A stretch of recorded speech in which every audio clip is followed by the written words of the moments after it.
Hello my dear student, कैसे हो। तो चलिए आज से हम 2025 और 26 का जो हाई स्कूल का मैथ है उसकी हम शुरुआत करने वाले हैं। तो उसकी शुरुआत करने से पहले माय डियर स्टूडेंट, आप सभी को कुछ बेसिक चीज़ें इन्फॉर्मेशन होनी चाहिए। तो चलिए आज हम पहले उसी को डिस्कस करेंगे, फिर हम नेक्स्ट वीडियो में आपके एक्सरसाइज को शुरुआत करने वाले हैं। तो आज हम इस वीडियो में क्या करेंगे, जो बेसिक जानकारी है उसको मैं देने वाला हूं, क्योंकि कुछ बच्चों को बहुत प्रॉब्लम होती है बेसिक जानकारी न होने के कारण। तो चलिए शुरुआत करते हैं। तो आपको रियल नंबर पता होने चाहिए क्या होते हैं। देखिए, रियल नंबर जो है दो चीज़ों से मिलकर बने होते हैं। नंबर एक, आपको एक परिमेय संख्या, एक अपरिमेय संख्या। मैंने इंग्लिश और इंग्लिश दो हिंदी और इंग्लिश दोनों में नोट्स बनाए हैं ताकि आपको किसी भी चीज़ की दिक्कत ना हो। A to Z मैं इस वीडियो में सब कुछ कवर कराने वाला हूँ, और वीडियो में शुरू से लेकर लास्ट तक बने रहोगे तो आपको एक एक वीडियो कंप्लीट मिलती रहेगी। बस आपका सपोर्ट चाहिए। तो चलिए, परिमेय और अपरिमेय संख्या से मिलकर जो मिलती है वास्तविक संख्या मिलती है। अब ये देखिए, परिमेय संख्या क्या होती है, ये मैंने इधर परिमेय संख्या लिख दी, इधर अपरिमेय संख्या। इतनी बात समझ में आ गई। अगर मैं परिमेय संख्या में बात करूं तो पहली होती है प्राकृतिक संख्या, जिसे आप नेचुरल नंबर कहते हो। देखिए ये कहाँ से शुरू, प्राकृतिक संख्या 1 2 3 4 इनफाइनाइट। इसका मतलब है जब आप किसी संख्या को गिनना शुरू करते हो, मान लो जैसे मेरे पास 5 पेन हैं, मान लो कितने पेन है 5, तो आप शुरुआत कहाँ से करोगे, 1 से करोगे, यानी कि 1 2 3 4, यानी कि जिसे गिना जा सके, जिसकी आप गिनती करते हो। गिनती कहाँ से शुरू करते हो, 1 से। तो 1 से जो संख्या शुरुआत होगी और इनफाइनाइट जहाँ तक भी जाएगी उसे ही हम प्राकृतिक संख्या कहते हैं। समझ में आ गई। उम्मीद है नेचुरल नंबर जो है क्लियर हो गए होंगे।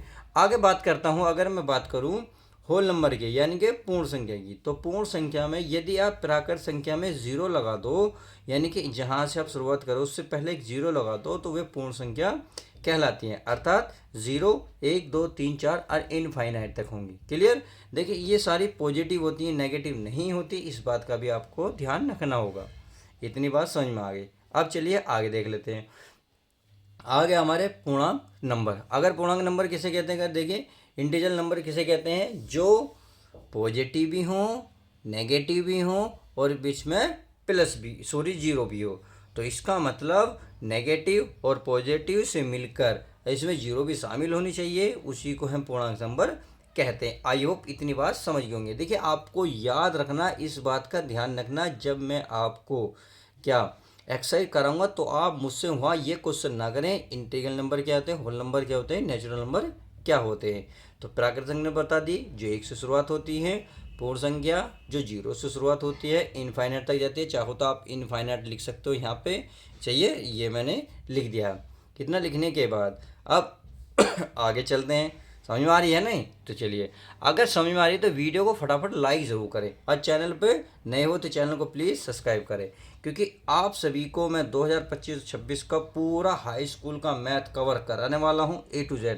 अब मैं कह रहा हूँ ऐसे ऐसा मैथ पढ़ाऊँगा, ऐसा पढ़ाऊँगा शायद आपने यूट्यूब पे पहली बार देख के चौंक जाओगे कि इस तरीके से पढ़ा भी सकता है कोई। तो चलिए अगर आपको विश्वास है तो प्लीज़ बने रहिएगा फटाफट। अब देखिए, अगर मैं फ्रैक्शन संख्या की बात करूं यानी कि भिन्न संख्या की बात करूं, भिन्न का मतलब होता है जो कुछ संख्या ऊपर हो कुछ नीचे हो, यानी कि ऊपर और नीचे दोनों संख्या होनी चाहिए, जिसे आप कहते हैं नोमिनेटर एंड डोमिनेटर, यानी कि अंश और हर। समझ में आ गई। यानी कि देखो 3/5 है, 6/2 है, 1/6 ETC, चाहे आप पॉजिटिव की बात करें या नेगेटिव की बात करें, यानी कि कुछ ऊपर संख्या लिखी होनी चाहिए कुछ नीचे, ऊपर जो नीचे लिखी होते हैं उसे ही भिन्न संख्या कहते हैं। समझ में आ गई। चलिए इतनी बात समझ में आ गई, तो अब आगे देख लेते हैं। तो चलिए आगे है डोमिनेटर, यानी कि दशमलव वाले। दशमलव वाले यानी कि दशमलव संख्या क्या होती है, जिनके जो अंक होते हैं उनके बीच में दशमलव स्थित हो।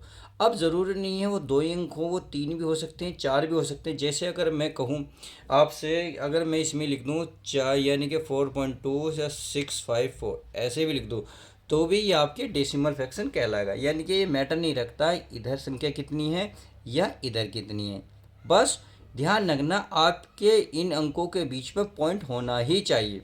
अगर वो पॉइंट है तो वो डेसिमल नंबर में आ जाते हैं, अगर नहीं है तो नंबर में आ जाते हैं। उम्मीद है अच्छे से समझ में आ गया होगा। तो समझ में आया प्राकृत संख्या क्या होती हैं, पूर्ण संख्या क्या होती हैं, पूर्णांक संख्या क्या होती हैं, और ये भिन्न संख्या क्या होती है, और डेसिमल भी क्या होता है। चलिए, तो ये तो थी आपकी इन्फॉर्मेशन कौन सी, परिमेय संख्या की, यानी कि नेशनल नंबर की। अब इरेशनल नंबर की बात कर ले तो चलिए इसको भी बहुत अच्छे से कवर करते हैं।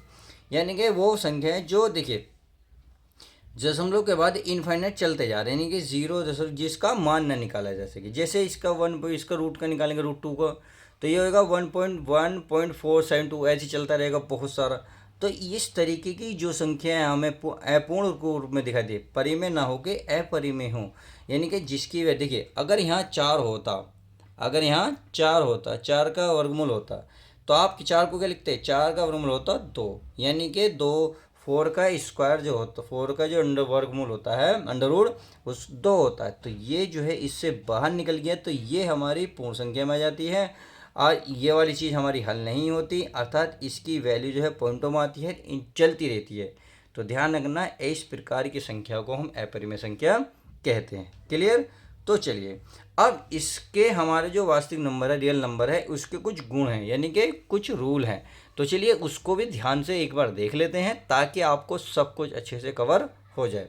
चलिए अगर मैं इसकी बात करूं तो वास्तविक संख्याओं में परिमेय और अपरिमेय संख्या शामिल होती है। ये मैंने भी बताया ना, जो वास्तविक संख्या तो में परिमेय और अपरिमेय दोनों ही संख्या शामिल होती हैं।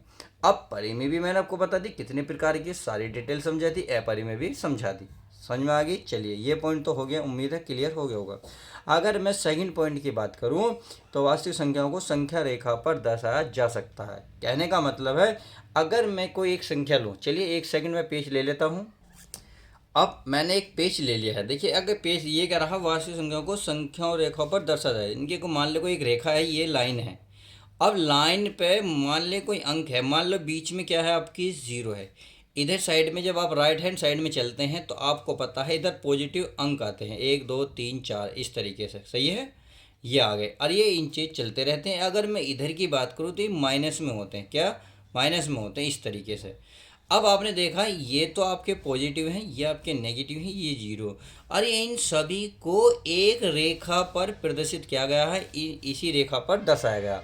अब हमने इस रेखा पर जब दर्शाया है तो यही वही बात कह रहा है। देखिए अगर मैं इतने अंक की बात करूं तो इतने अंक बता सको क्या है, ये क्या है। देखिए मैंने बताया था जो 1 से शुरुआत होती है तो उसे क्या कहते हैं, आप खुद देखिए, उसे कहते हैं नेचुरल नंबर, अर्थात प्राकृतिक संख्या, यानी कि 1 2 3 4।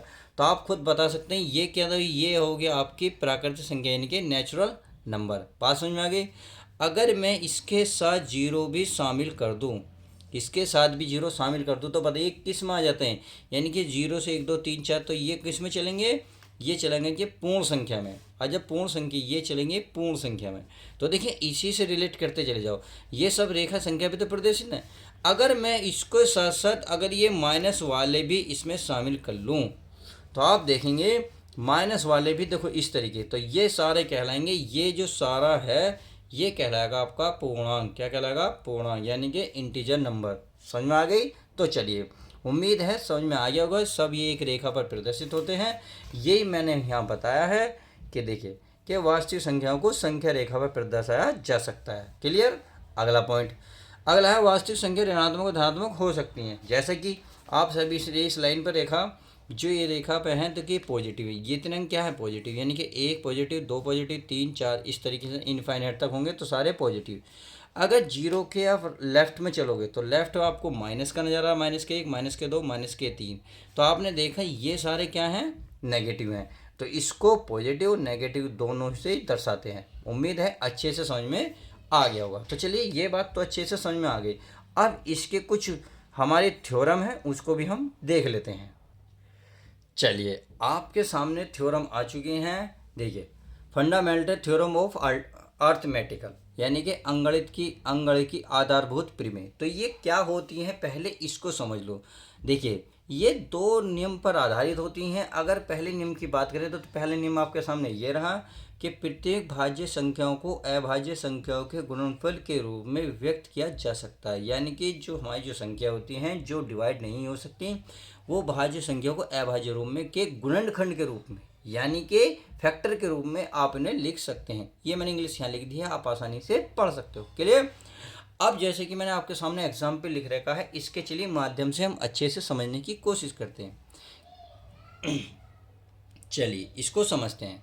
जैसे हमारा 66 है, अगर मैं इसके फैक्टर करूं तो इसके हेगे सेक्शन को इस तरीके से फैक्टर करेंगे। तो इससे अगर मैं 2 से डिवाइड करूँगा तो ये होगा 3 3, सही है। अगर मैं अब ये से 3 से डिवाइड होगा तो ये कितना होगा 11। अगर मैं 11 से डिवाइड करूँगा कितना आएगा 1। तो आपने देखा इसके जो फैक्टर आए 2 मल्टीप्लाई कितने 3 और गुणा 11, यानी कि इस तरीके से फैक्टर आ गए। अब आप देख रहे होंगे, देखिए वगैरह भाज्य संख्याओं को, ये भाज्य थी यानी कि को भाज्य संख्या अभाज्य संख्याओं के गुणनखंड के रूप में, तो ये अभाज्य संख्या है। भाज्य और अभाज्य क्या होती हैं पहले अब ये समझ लो। भाज्य जो किसी संख्या से हमारी वो डिवाइड हो जाती है, कोई भी संख्या, तो भाज्य में आ जाती है।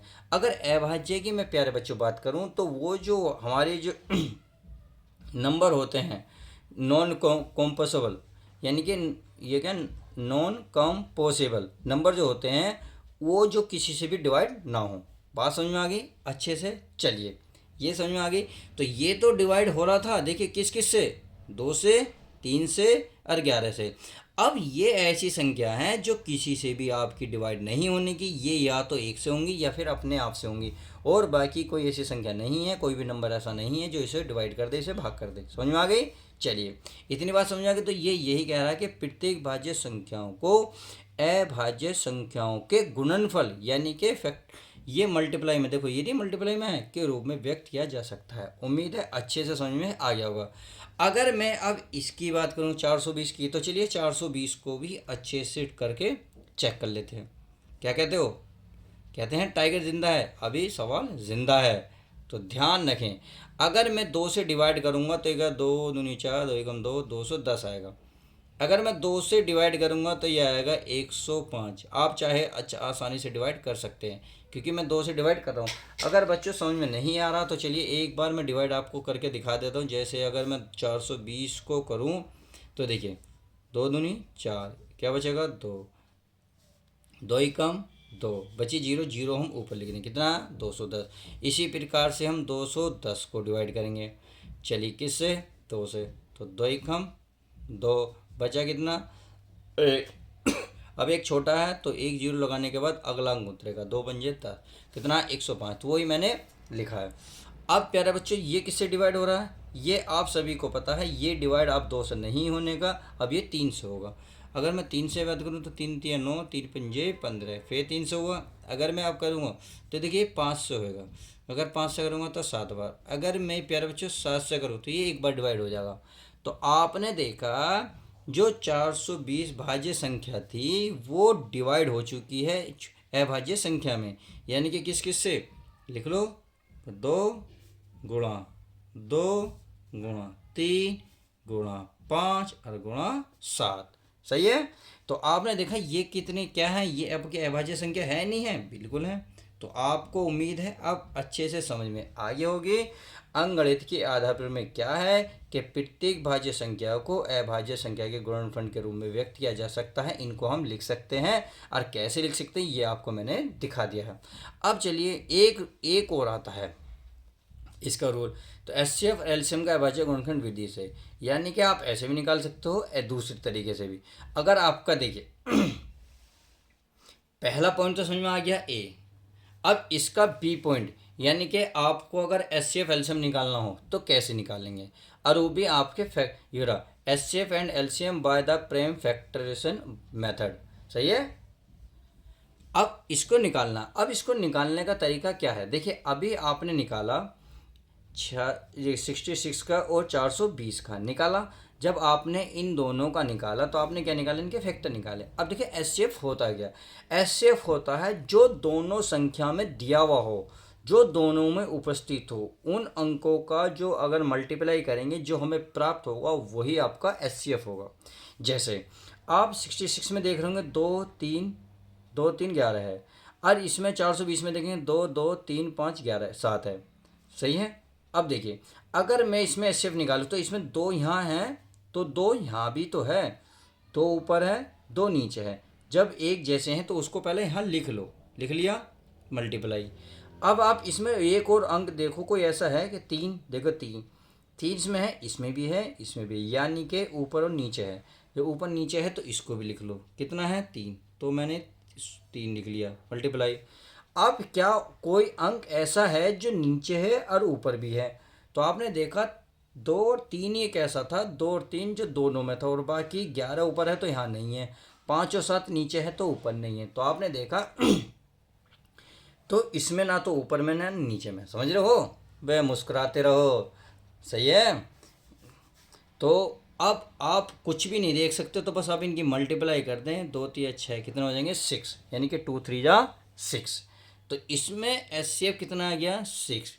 ये आपका एच सी एफ एलसीएम अभाज्य गुणन फैक्टर है, समझ में आ गई, प्राइम फैक्टर, क्लियर।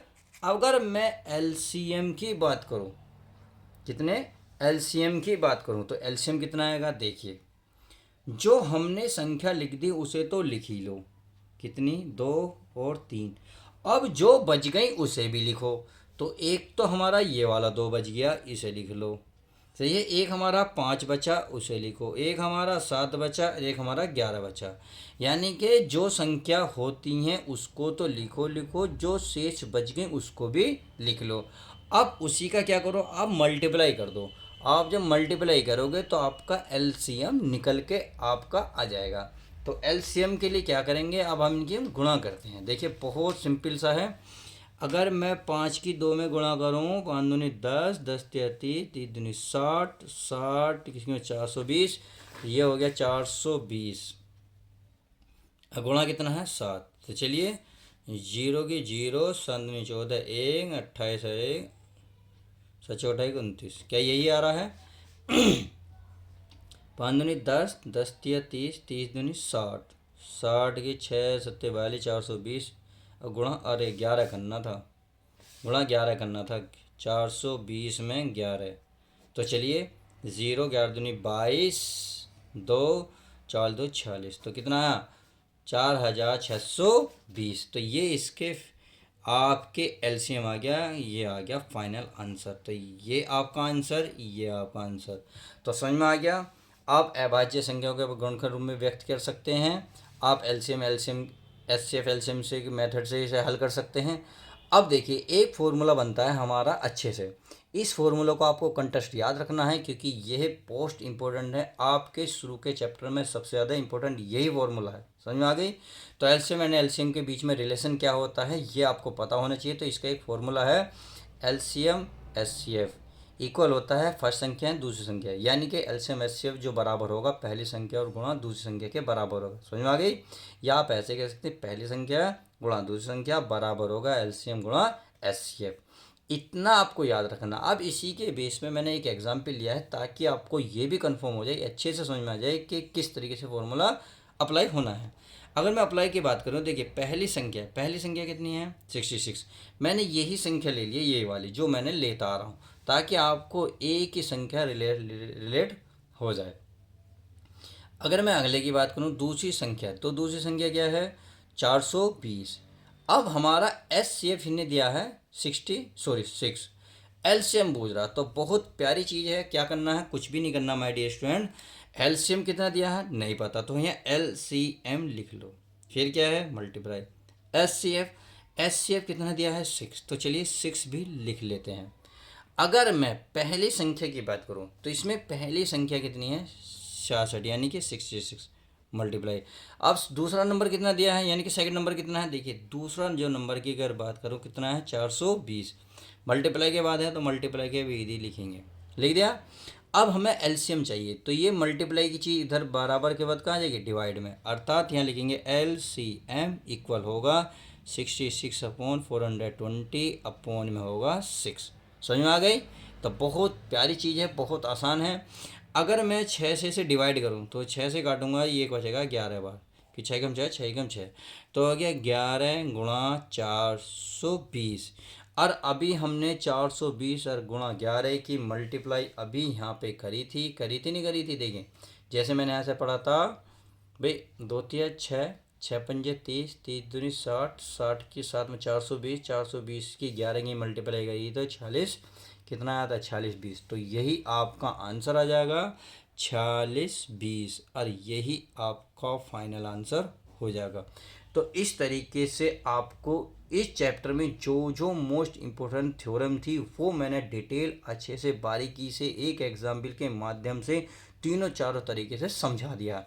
उम्मीद है अच्छे से समझ में आई होगी। वीडियो बहुत पसंद आई है तो प्लीज़ यार लाइक किया करो, शेयर किया करो, अपने दोस्तों में एक को भी शेयर कर दो ना, बस मुझे इतना ही चाहिए और बाकी आपसे कोई भी रिक्वेस्ट नहीं चाहिए, बस वीडियो देखते रहो। तो चलिए माय डियर स्टूडेंट मिलते हैं अब नेक्स्ट एक्सरसाइज के साथ, एक्सरसाइज को समझते हैं नेक्स्ट वीडियो के साथ।